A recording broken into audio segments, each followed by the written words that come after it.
Sí, buenos días. Vamos a... Desde antes del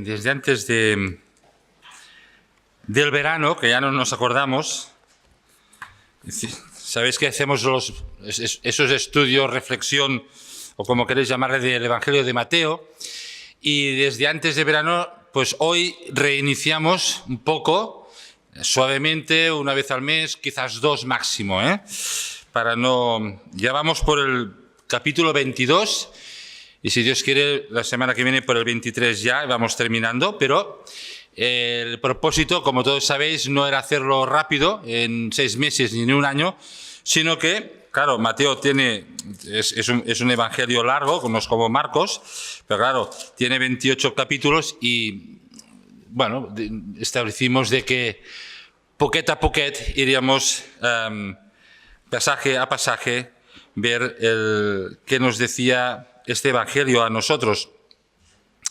El de hoy es, por título, por decirlo así, hay 2 preguntas.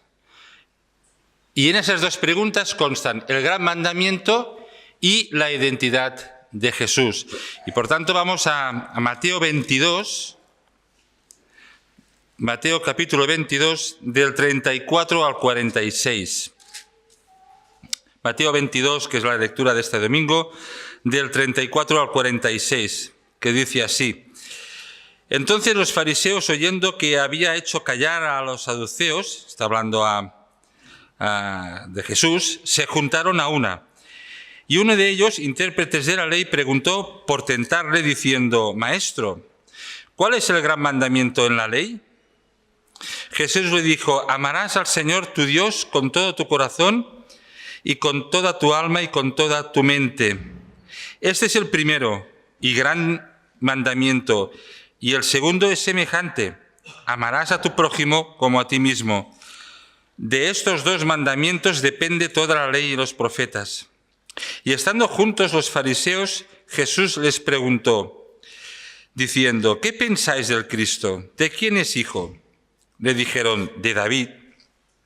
Él les dijo: Pues ¿cómo David en el Espíritu le llama Señor diciendo: dijo el Señor a mi Señor, siéntate a mi derecha hasta que ponga a tus enemigos por estrado de tus pies?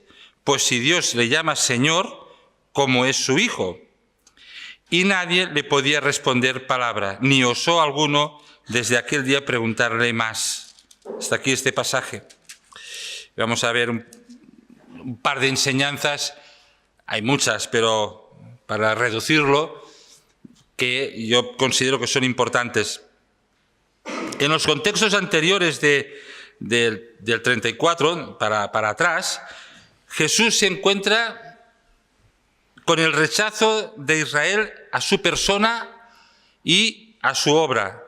Rechazo de los sacerdotes y de los ancianos de Jerusalén, y de los que configuraban la clase gobernante de Israel, los fariseos, los saduceos, los herodianos. Es decir, Jesús se encuentra con el rechazo global, que ahora está de moda, pues se encuentra con el rechazo de todas las autoridades políticas y religiosas de Israel. Todas. Y en todas sus confrontaciones, Jesús responde con gran sabiduría y contundencia, tanta que sus adversarios se quedan callados, sin palabras, sin poder rebatir ninguno con argumentaciones sólidas, porque las argumentaciones de Jesús eran fuertes y no se podía rebatir. Así se encontraron la jet set de la sociedad de entonces, tanto sociedad o dirigentes políticos como religiosos. Y en ese texto leído vemos claramente 2 preguntas. La primera le hace un intérprete de la ley, que no era cualquiera, y la segunda la hace el propio Jesús. Por tanto, he dividido el mensaje en 2 partes. Uno es del 34 al 40, que se basa en la pregunta del intérprete de la ley, que es el gran mandamiento, y la segunda será pues la siguiente, obviamente. Los rabinos destacaban del 34 al 40, es el texto de el primer punto, destacaban la pluralidad de mandamientos, de todos los mandamientos, para subrayar la importancia de todos ellos. Habían como discusiones entre las diferentes escuelas interpretativas sobre cuál era el más gran mandamiento. Habían diserciones, habían horas y horas entre los estudiosos. Les gustaba este ejercicio y lo hacían. Y como era normal, pues el intérprete de la ley pues hace esta pregunta, ¿no? Claro, la pluralidad de mandamientos. Eso quiere decir que había un legalismo muy grande, muy minucioso, y que no hace falta entender mucho que eso debía de conducir inevitablemente a un agobio mayúsculo. ¿Por qué? Porque la tradición hablaba de 248 mandamientos positivos, 248, y 365 mandamientos negativos en el Pentateuco, en los 5 primeros libros. No el Antiguo Testamento, no. De Génesis a Deuteronomio, el Pentateuco. Y eso hace un total de 613 ordenanzas. ¿Veis cómo ellos les gustaba? ¿Cuál es el mayor, el que...? Y entonces, claro, habían, pues unas escuelas decían otro, cada uno decía lo suyo. Y por tanto, para la gente sencilla es muy fácil entender el agobio que esto, porque había que cumplirlos, no era meramente una cosa intelectual, había que cumplirlos. Y para la gente esto era un agobio. Tantas ordenanzas, tantos mandamientos. Era un agobio, un no vivir.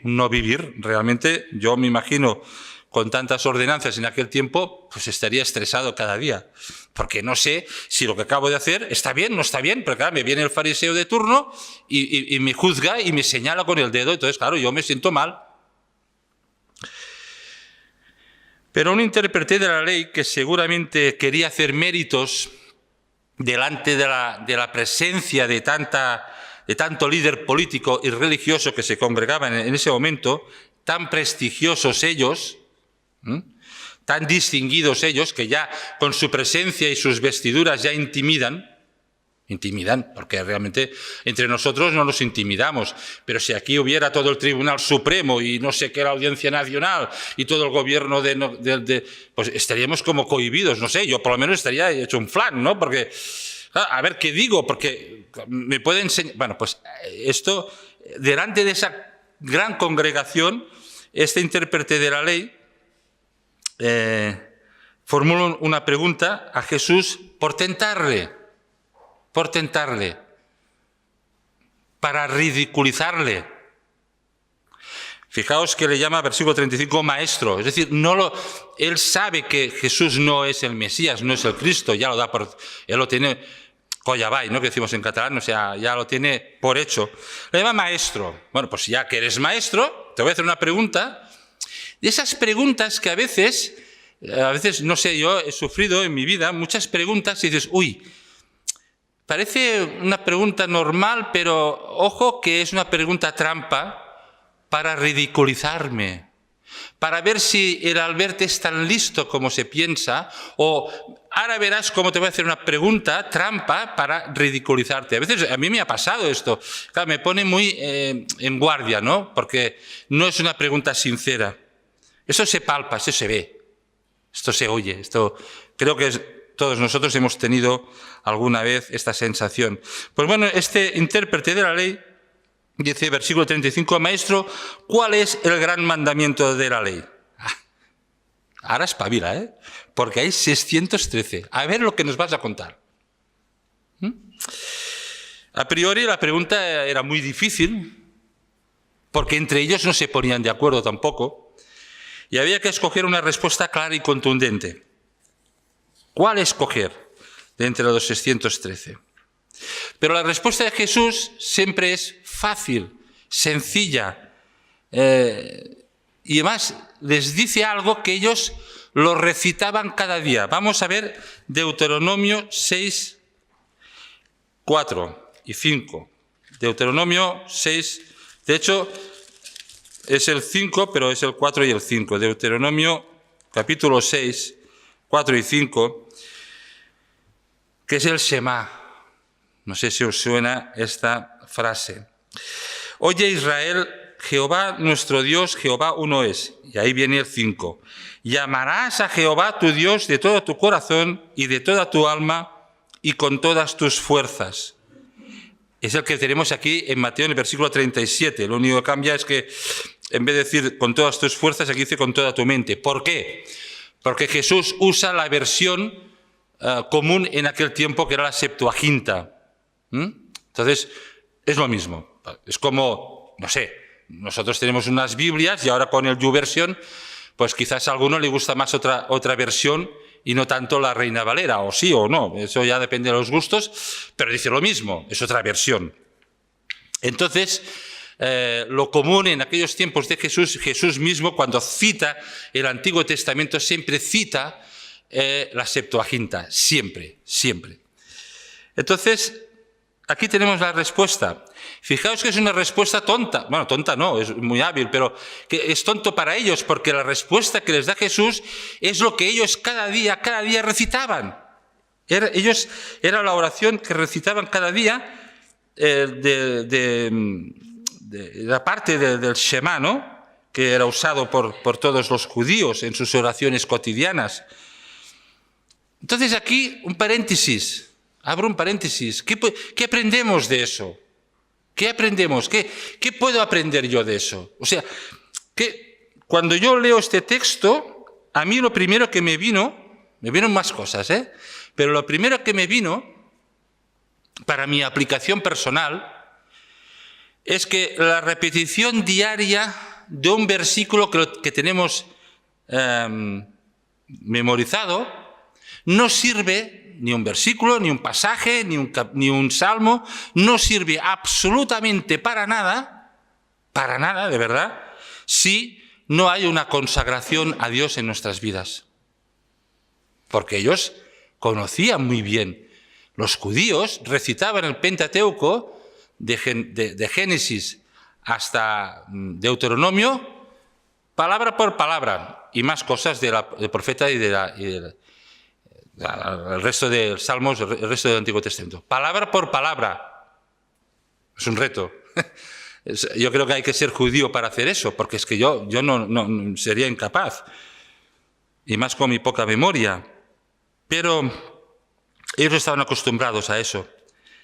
Pero ellos recitaban esto, que dice Jesús, pero resulta que este versículo 37 no lo cumplen.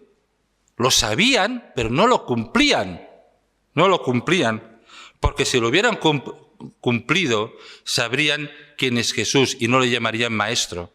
Pruebas tenían.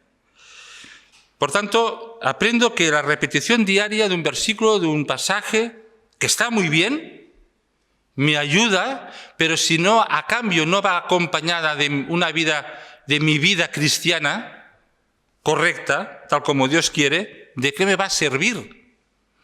Es como cuando Pablo dice, ¿no? Que si yo hablara en idiomas, porque son idiomas, o yo hiciera esto o lo otro y no tuviera amor, de nada me sirve, ¿verdad? Todos nos acordamos. Es decir, una vida, sin una vida de obediencia, ¿de qué nos va a servir? ¿De qué me va a servir a mí saber el Salmo 23 de memoria? ¿De qué? De nada. Nuestras vidas tienen que estar acorde con aquello que sabemos, que es la palabra de Dios. Porque a Dios no le agrada ni acepta una obediencia superficial o parcial. Esto sí, pero esto no, Señor, porque este es mi territorio, ¿sabes? O sea, yo sé mis cosas. Esto no me lo pidas, porque aunque lo lea aquí, como que no lo acepto, ¿verdad? No lo acepto. Muchos cristianos tenemos la tentación, yo me incluyo. Hay palabras a mí que me hay hojas en mi Biblia que a mí personalmente me disgustan, porque qué bien, ¿no? Si lo pudiera arrancar, qué bien. No tendría un conflicto conmigo mismo, pero no puedo. No puedo. Pero a veces no es arrancar literalmente la hoja. A veces es decir, Señor, eso ya lo sé, pero ahora no toca. Como decía aquel, ahora no toca. Entonces Dios esto no lo acepta. Él quiere que todo nuestro ser, corazón, alma y mente, como está en el 37, se entregue de forma total a Él. A Él. Dios no acepta migajas, no quiere nuestras porciones. No, o es todo o es nada. Dios siempre es radical. No fuerza a nadie, pero es radical. Y nosotros negociamos con Él. Hombre, no me pidas eso, Señor, porque ya sabes que el otro día hice mucho, hoy voy a hacer otra cosa. Vamos negociando, ¿no? Este es el gran mandamiento que dice Jesús. Amar a Dios sobre todas las cosas y por encima de todo. Y eso no es fácil. No es fácil, hermanos, porque tenemos una vieja naturaleza que nos hace hacer cosas que no queremos hacer.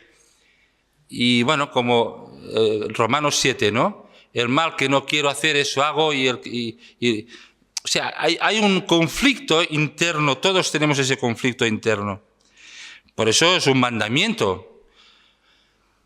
Y no basta con saberlo de memoria, sino tenemos que practicarlo. Esta ha de ser nuestra relación vertical con el Señor. Pero Jesús señala, además, en el versículo 39, dice el 38, este es el primero y grande mandamiento, y el segundo trata más la relación horizontal entre nosotros. Este versículo hace referencia a Levítico 19:18. No hace falta, pero es así. Es Levítico 19:18. Es interesante que los dos grandes mandamientos que Jesús menciona se encuentran en el Pentateuco. No es casualidad, no es por azar, no es porque es lo primero que se le ocurrió a Jesús. Porque había un colectivo que eran los saduceos, o saducios, nunca he entendido, nunca he sabido esa palabra cómo se pronuncia, que daban prioridad absoluta al Pentateuco, de Génesis a Deuteronomio, como palabra de Dios, y no el resto del Antiguo Testamento. Por eso siempre iban a la greña fariseos y saduceos, y bueno, ahí había un cacao, ¿no? Pero bueno, esas eran sus luchas y sus cosas, ¿no? Pero él toma de la palabra de Dios, su palabra, porque él es Dios, esos dos mandamientos en un libro, una colección de libros, Pentateuco, que todos sin distinción ante tanta jerarquía que les rodeaba, influyente, intimidatoria, estarían de acuerdo. Sería, por decirlo en lenguaje moderno, un argumento de consenso. Nadie podría decir, no, es que yo esa parte de la Biblia no creo, o creo que no es tan importante. De esa manera Jesús respondió sabiamente por todos, para que nadie pudiera excusarse o tomar partido contra él. Por tanto, la respuesta de Jesús es súper clara. Además de amar a Dios, que yo quiero amar a Dios sobre todas las cosas, pero en mí encuentro una ley que a veces me hace desobedecer. Supongo que os pasa a vosotros también. Por tanto, es difícil amar a Dios por encima de todo. Pero además de eso, hay que amar al prójimo como a uno mismo. No voy a entrar en eso porque me alargaría demasiado y no quiero. ¿Qué quiere? Pero el significado, ¿no? ¿Qué quiere decir amar al prójimo? Amar al prójimo, por si a lo mejor el prójimo no me convence, no me aporta nada, o a lo mejor es una persona que busca mi mal, ¿no? ¿Cómo voy a amarlo? Eso quizás en otro momento lo podríamos tocar aquí desde el púlpito, ¿no? Otro hermano quien sea, ¿no? Pero amar al prójimo como uno mismo. No quiero entrar en eso, pero sí todos entendemos que es un mandamiento. En este caso, dice el Señor, que es el segundo. Y Jesús añade que cumpliendo esto, versículo 40, cumpliendo esos dos grandes mandamientos, todas las demandas y exigencias de todo el Antiguo Testamento se cumplen en ellos. Es decir, cumpliendo esos dos, lo otro ya está cumplido. Por tanto, fijaos qué fácil lo hace Jesús. No 600, ¿cuánto he dicho? 613 ordenanzas en total, sino con 2.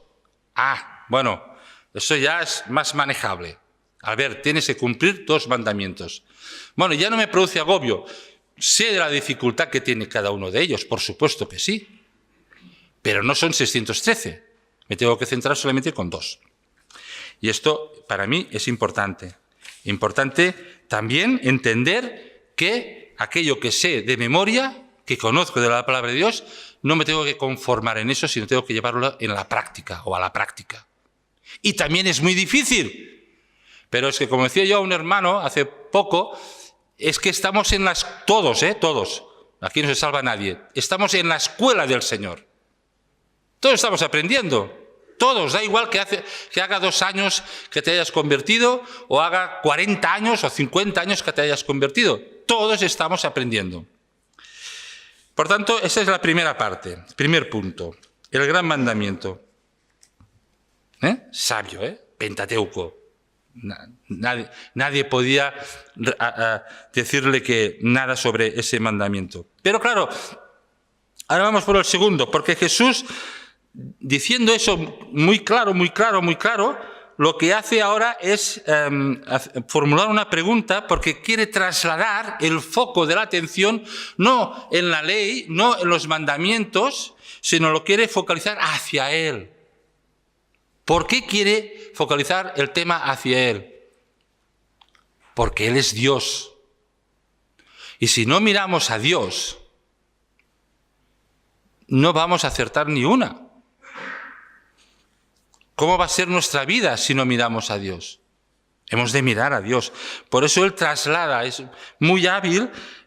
Claro, Jesucristo es hábil y muchas más cosas, pero cómo, humanamente hablando, cómo traslada, ¿qué reflejos, no, en ese sentido?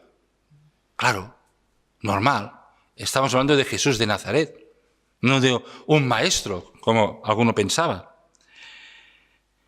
Y lo hace para que nuestros pensamientos, enfocarlo hacia Él, para que nuestros pensamientos, nuestras meditaciones, estén centrados a Él y no en nosotros. Porque si yo me focalizo en mis autojustificaciones para no llevar a la práctica aquello que yo sé y conozco, voy a errar mi vida cristiana.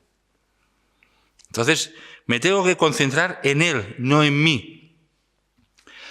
Porque nosotros, yo, vosotros, todos somos falibles, no somos infalibles. Somos demasiado influenciables también. Nos llevamos por demasiadas influencias. Influencias que pueden ser lícitas, no hablo de pecado. Hay cristianos que se dejan llevar mucho, no lo critico, pero no voy por allí, pero hay cristianos que se dejan influenciar por las emociones. Bueno, vale, pero otros se dejan llevar por las circunstancias. Si mis circunstancias personales y familiares van bien, yo estoy bien en la iglesia, ¿vale? Pero si mis circunstancias personales y familiares no van del todo bien, la iglesia. Entonces me fijo en los defectos de la iglesia y tenemos, como todas las iglesias, muchísimos.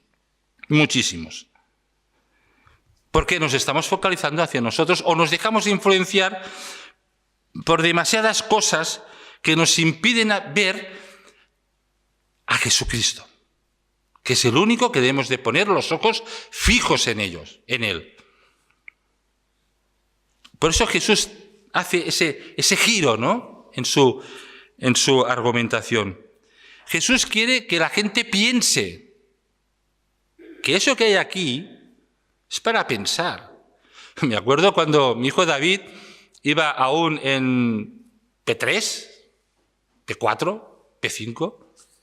Tenía una profesora, una señoreta, la señorita Magda, que decía a todos, y a David también, diu, això d'aquí és per pensar, nens, és per pensar. Y me venía, papá, ¿sabes qué he aprendido hoy? Ah, ¿qué has aprendido? La señorita me dijo que esto es para pensar. Digo, muy bien, sabia mujer, esto es para pensar, claro, hay que pensar. Ah, pues sí, voy a pensar. Bueno, pues eso está bien, que pienses, ¿no? Es que Jesús quiere que también pensemos nosotros, aunque no estemos a P3 o P4 o P5. Que pensemos, que estos fariseos como nosotros y toda la gente piensen en la verdadera identidad de Jesús. Y por ello, en la gravedad de rechazarle, porque es grave. Porque eso depende de dónde vas a pasar, dónde pasaremos la eternidad. ¿Dónde la pasaremos? Oh, en el cielo. Muy bien. ¿Por qué? Hay que saber responder eso, ¿eh?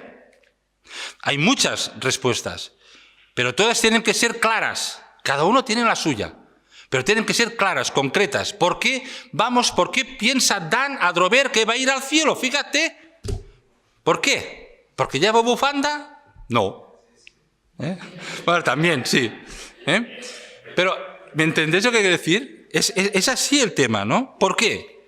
Hemos de pensar qué explicación, qué argumento le vamos a dar a nuestro amigo, a nuestro familiar. Ah, ¿tú crees que vas al cielo? ¿Y por qué? Yo voy a la iglesia. Hombre, eso está bien, pero no sirve. No, yo ofrendo, ¿eh? Ojo que ofrendo. Y mucho, no te voy a decir cuánto, pero mucho. Eso tampoco, ¿eh? Está bien, ¿eh? Pero no, ¿eh? No, yo no digo tacos. Está bien. Pero hay mucha gente que no dice tacos y van al cielo. No. ¿Cuánta gente, cuánta buena gente se va al infierno siendo un trozo de pan bendito, humanamente hablando? Así. Luego hay los que son malos y perversos. Así también. Así. Menos en la cárcel de El Salvador, que 1.500, 1.600 aceptaron a Jesús. Es que eran muy buenos. Hombre, no creo que eran muy buenos humanamente esa gente. Están cumpliendo condena. Y Jesús va y los salva. Muy bien. Bueno, volvamos. Versículos 43, 44. Jesús cita un salmo, el Salmo 110.1. Vamos a ver el Salmo 10.1, porque así veréis las dos, digamos, versiones, ¿no? El Salmo propiamente del Antiguo Testamento, que es una versión que Jesús habla o lo menciona con otra versión, pero que es lo mismo. Son versiones, no son, es diferente. Salmo 10.1 dice, Jehová dijo a mi Señor, siéntate a mi diestra hasta que ponga a tus enemigos por estrado de tus pies. Jehová dijo a mi Señor. ¿Cómo entender bien el Salmo? ¿Qué quiere decir eso? Jehová dijo a mi Señor. Y pone Señor con mayúscula, que no es el Señor Antonio. No es el Señor Antonio, es el Señor, Adonai. ¿Cómo se entiende? Siéntate a mi diestra, ¿no? Dios dijo a mi Señor. Bueno, entonces, ¿cómo se entiende eso? ¿Y por qué lo cita Jesús? ¿Cómo entender bien el Salmo sin admitir la deidad de Jesús? Podríamos decirlo así. El Mesías, el Cristo. Ya sabéis que Mesías o Cristo es lo mismo. Mesías en hebreo, Cristo en griego. David, el gran David mismo, portavoz inspirado de Dios, le llama mi Señor, es decir, mi amo, mi dueño. Es decir, para decirlo claro,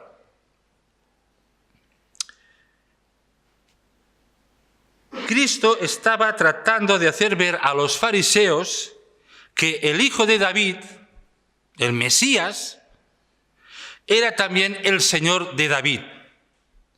El Mesías era descendiente humano de David y Señor divino del mismo David. Le llama mi Señor, es decir, mi amo, mi dueño, porque Señor quiere decir eso. mi amo, mi dueño. Con lo cual tiene todo el derecho de todo. Aunque yo a veces, en mi torpeza, empiezo a discutir con mi Dios. Y digo, ¿pero qué estoy diciendo? Ahora un llam, encara. ¿Por qué? Porque Él es dueño de mi vida, de mi ser, dueño absoluto. Y puede hacer conmigo lo que le dé la gana. Porque yo no soy nadie. Es mi dueño. ¿Cómo entonces cumpliría la profecía un Mesías puramente humano? Jesús no era un Mesías popular al estilo judío. Habían ciertos, entre comillas, Mesías entre Malaquías y el nacimiento de Jesús que salieron, ¿no? Ahí dice la historia. No era un Mesías popular. Él tiene plena intimidad con Dios Padre y ocupa lugar de poder y majestad junto a Él, a mi diestra. Les cita eso porque los intérpretes de la ley, que sabían un montón, pudieran pensar. Y pensaron, pero no lo aceptaron. Si hubieran creído y lo hubieran aceptado, su declaración después de esto sería muy parecida a la que hizo Pedro en Cesarea de Filipo. ¿Os acordáis? Cuando dice Pedro, que dice, tú eres el Cristo, el Hijo del Dios viviente. Mateo 16:16. Esta declaración de Jesús sobre el Salmo 110 no solamente destaca la deidad de Jesús. Jesús se hace Dios.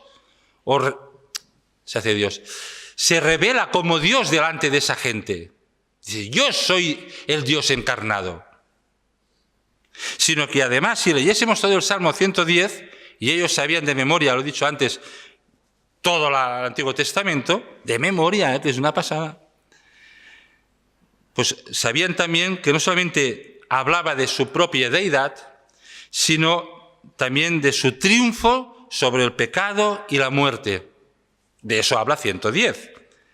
El Salmo lo presenta como rey, como sacerdote y como Dios victorioso en un periodo lejano, que nosotros llamamos el milenio. Lejano para ellos.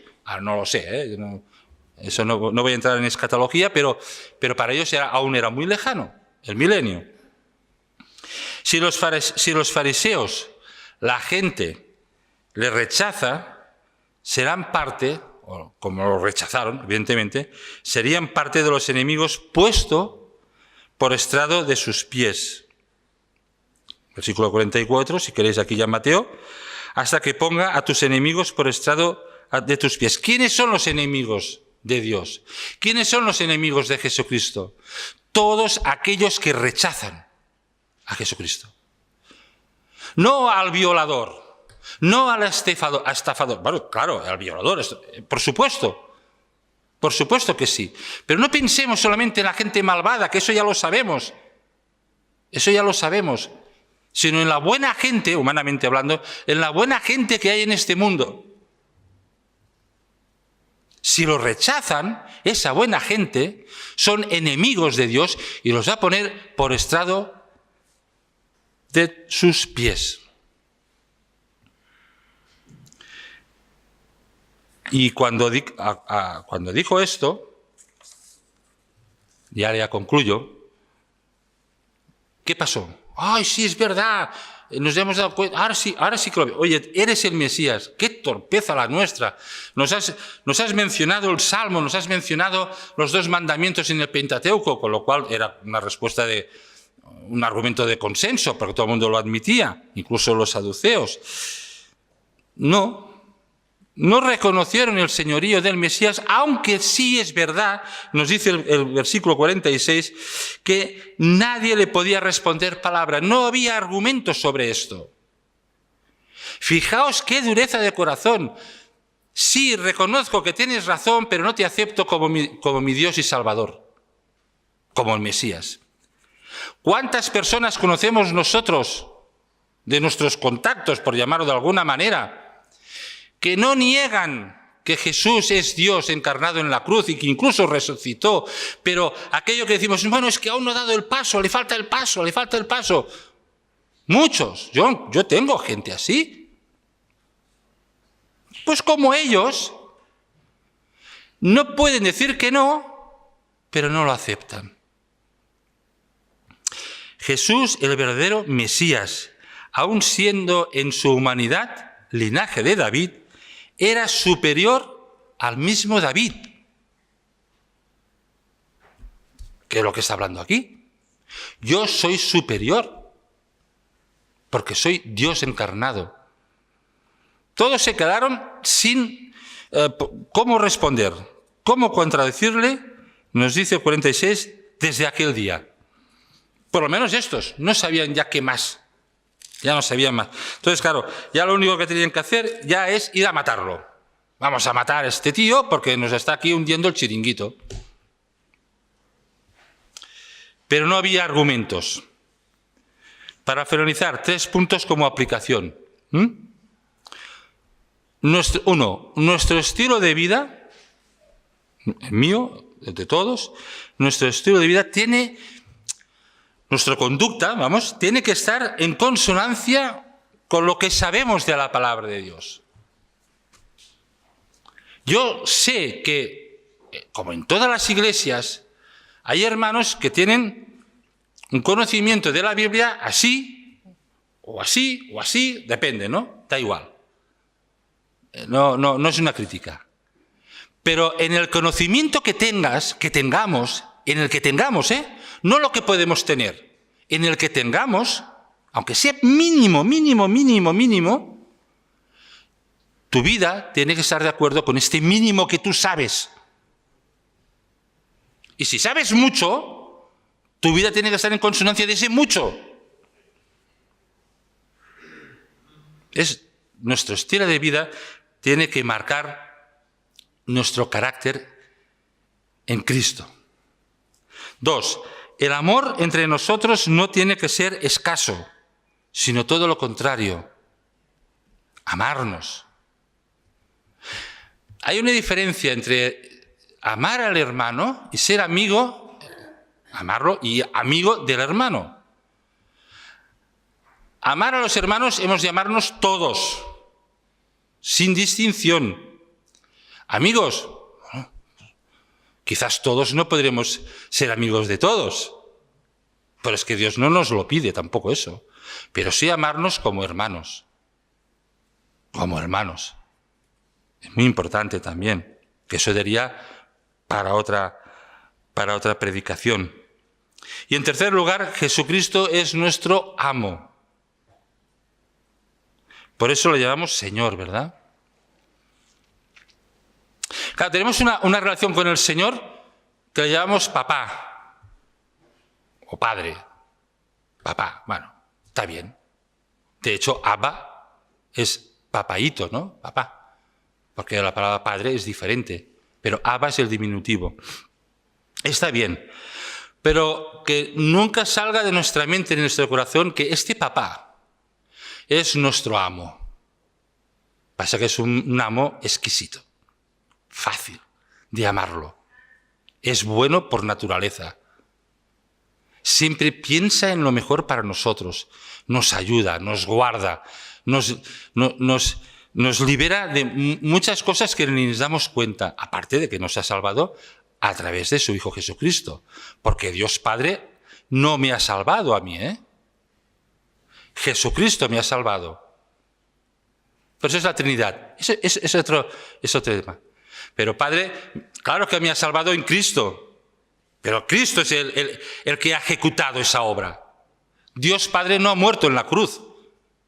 No ha muerto en la cruz, lo siento. Dios Padre no ha muerto en la cruz. Jesucristo ha muerto en la cruz. Bueno, pero eso es otro tema. Pero me refiero que le llamamos Señor, ¿verdad? Amo. Bien. Pues esos 3 puntos. Nuestro estilo de vida, amor entre nosotros y Jesucristo es nuestro amo. Pues que este pasaje bíblico toque nuestras conciencias y aumente nuestra dependencia hacia Él y nos haga mejores cristianos en obediencia y servicio. Este es el propósito para mí. Me gustaría que también lo fuera por todos vosotros. Vamos a orar. Padre, te damos muchas gracias